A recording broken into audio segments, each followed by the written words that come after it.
Hello friends, welcome to my TET class. Friends, आज हम देखेंगे बाल विकास और बाल विकास में देखने वाले हैं स्किनर का क्रिया प्रसूत अनुबंधन सिद्धांत। स्किनर एक मनोवैज्ञानिक थे।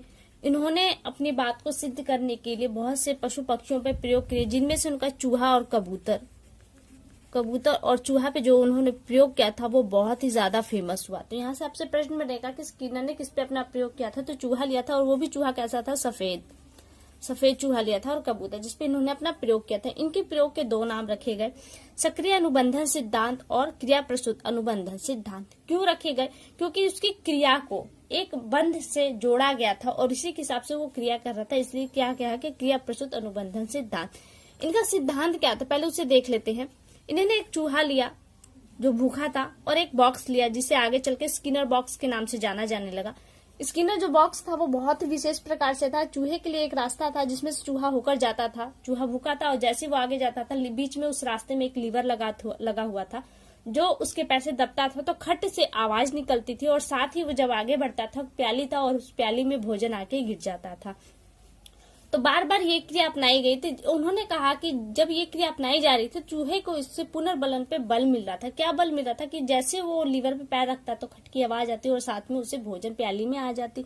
तो वो भूखा होने के कारण एक तो ऑलरेडी क्रिया कर रहा था, लेकिन भूखा होने की वजह से उसे भोजन का प्राप्त होना उसके लिए पुनर्बलन का कार्य कर रहा था।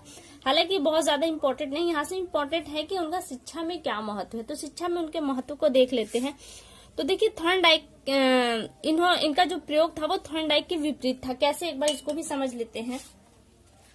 थॉर्नडाइक ने अपना प्रयोग बिल्ली पर किया था। तो उन्होंने बिल्ली ली, और बिल्ली क्या कर रही थी, अनुक्रिया कर रही थी। और क्यों कर रही थी? जब उसके सामने उद्दीपन रखा गया, उद्दीपन बिल्ली के सामने जब मछली रखी गई तो उस मछली को देखकर क्या है, बिल्ली अनुक्रिया कर रही। थॉर्नडाइक के अनुसार बिल्ली उद्दीपन को देखकर अनुक्रिया कर रही थी, लेकिन स्किनर ने कहा कि अनुक्रिया वो ऑलरेडी कर रही है, अनुक्रिया, और उस अनुक्रिया के प्रतिफल में उससे उद्दीपन यानी कि उसको भोजन मिलता है। तो देख रहे हैं एक दूसरे के अपोजिट हुआ।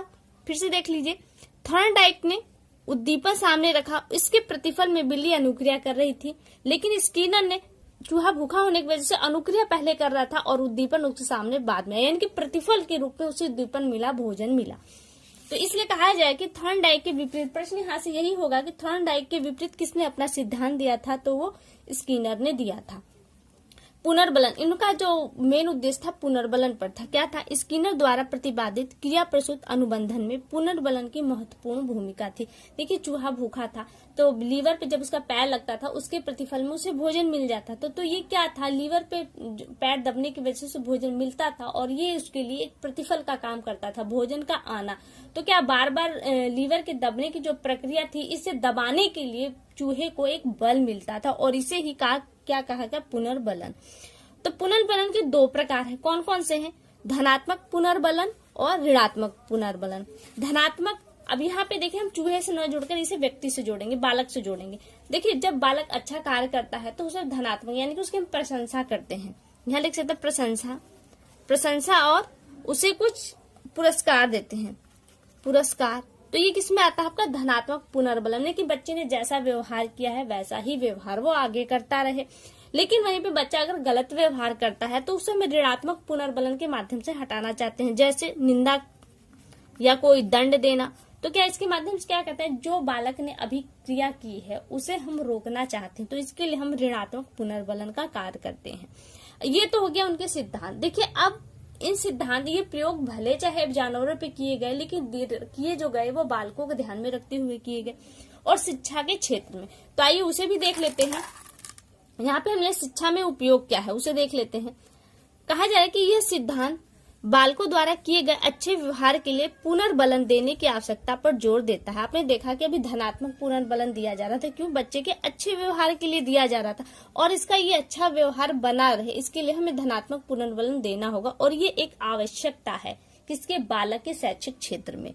ये पॉइंट हुआ। दूसरा पॉइंट है, यह सिद्धांत शिक्षण प्रक्रिया में अभिप्रेरणा के महत्व को स्पष्ट करता है। यानी कि आप बच्चों को जितना मोटिवेट करेंगे, जितना अभिप्रेरित करेंगे, बच्चा शिक्षण क्षेत्र में उतना ही आगे जाएगा। कैसे? मोटिवेट का मतलब यह पुनर्बलन से हुआ, क्योंकि देखिए बच्चा अगर कोई अच्छा कार्य करता है तो उसे पुनर्बलन यानी पुरस्कार दीजिए, उसका प्रशंसा कीजिए, तो क्या वो उसके लिए अभिप्रेरणा का काम करेगा और बच्चा शिक्षण क्षेत्र में आगे जाएगा। तीसरा है, यह सिद्धांत बालक की आवश्यकताओं पर ध्यान देने के लिए जोर देता है। देखिए चूहा भूखा था, अगर चूहे की भूख मिटाने के लिए हमने उसे भोजन दिया तभी तो वो एक्टिव हुआ, वरना वो एक्टिव नहीं होता। तो यही कहा जा रहा है कि बालक को भी अगर एक्टिव रखना है शिक्षा के क्षेत्र में तो उसकी जो मूलभूत आवश्यकताएं होती शैक्षिक क्षेत्र से, उन्हें आपको पूरा करना ही होगा।